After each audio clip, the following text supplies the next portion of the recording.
Essa geração neném é um reflexo de crianças que ficaram muito tolhidas?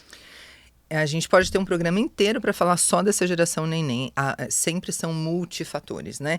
Mas existem correntes teóricas que mostram que a ausência do adulto gera também essa insegurança e esse medo do estar no mundo, que gera a ausência de figuras adultas que representem não ordem, não autoritarismo, mas amparo, acolhimento e amorosidade.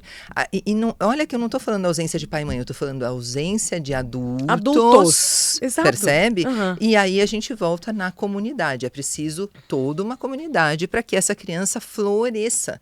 Mas a gente precisa aprender a viver relações de comunidade, que é a nossa matéria pendente. A gente vive competindo. Poucas pessoas têm a abertura que você dá, por exemplo, para pessoas como nós, que também falamos de saúde mental, virem no seu programa. Há muita gente que olha pra gente e fala assim, não, eu já falo de saúde mental, essa aí vai falar de saúde mental, tá concorrendo comigo. As pessoas não têm essa mentalidade de que quanto mais nós falemos sobre a mesma coisa, nunca o seu repertório vai ser igual ao meu, nem o contrário. Então, o importante é que mais gente fale sobre isso. Então, a Angelina chega num parque, eu tenho certeza que ela tá buscando um amiguinho para brincar.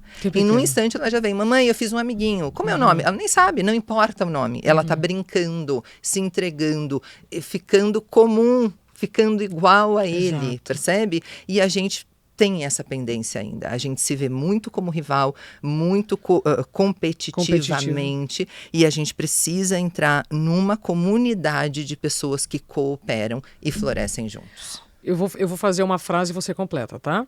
Então, de tudo que eu aprendi aqui hoje com a Irene Reis, eu entendi que crianças com a ausência de figuras adultas têm mais chance de ficarem entre essa geração de 15 a 29, nem trabalha, nem estuda, e, consequentemente, perdidas, sequeladas. Teremos no futuro doentes e, consequentemente, teremos no futuro uma sociedade morta, apática. A gente precisa desenvolver uma humanidade ainda. A gente precisa desenvolver humanos praticantes, como eu digo sempre. Eu construí esse termo pensando assim, ó.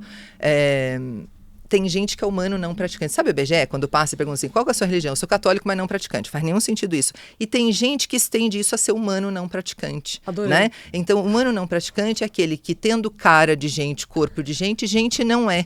Ele não aproveita esse pequeno tempo, curto espaço de tempo que ele está aqui para ser amor e ser acolhimento. Então, a nossa humanidade pode desaparecer. O nosso planeta não precisa do humano. Ele sobrevive melhor, inclusive, a pandemia mostrou isso, sem o humano. Mas é o humano que tem a consciência, ou deveria desenvolver a consciência disso e preservar a sua própria espécie, todas as outras e o próprio planeta. Então, esse caminho é um caminho de destruição da espécie.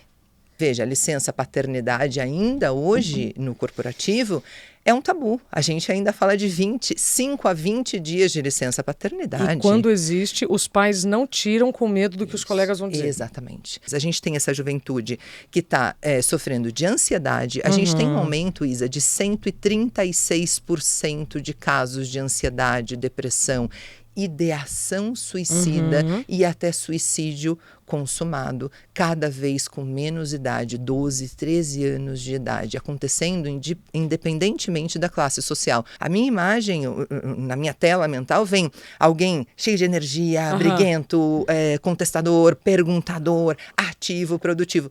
Não vem essa pessoa desamparada, sozinha, apática, sem energia, que, de repente, atenta contra a sua própria vida porque não se sente pertencente. Sim. Se a gente dorme com esses dados, eu vou te dizer, eu não consigo.